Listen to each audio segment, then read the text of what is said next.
Hello বন্ধুরা, সবাই কেমন আছো? আশা করছি সবাই ভালো আছো। তো আজকে আমি রান্না করতে চলেছি ঝিঙে আলুর তরকারি। তো প্রথমে দেখো, আমি তেলের মধ্যে আলুগুলো দিয়ে দিয়েছি।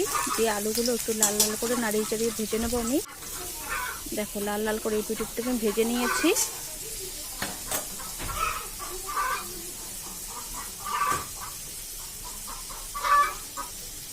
আলুগুলো ভাজা হয়ে গেছে, আলু থেকে তেল ছাড়ছে দেখো।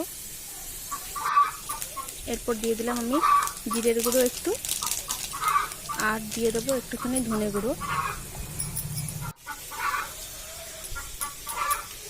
এবার ধনে গুঁড়ো আর জিরে গুঁড়োটাকে একটু নাড়িয়ে চাড়িয়ে আমি ভালো করে ভেজে নেব মশলাটাকে। তারপর দিয়ে দেবো কেটে রাখা ঝিঙেগুলো। দেখো আমি এরকম করে কেটে নিয়েছি, তোমরা যে যেমন কিছু কেটে নিতে পারো। তারপরে ঝিঙেগুলো আমি দিয়ে দেবো কড়াইয়ের মধ্যে।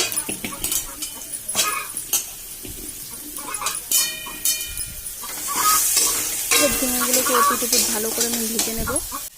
তারপর দিয়ে দেবো 4টে কাঁচা লঙ্কা চেরা। তোমরা যে যেরকম ঝাল খাও সেরকম দিতে পারো।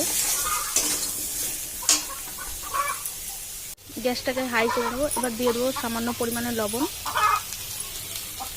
আর দিয়ে দেবো হলুদ গুঁড়ো।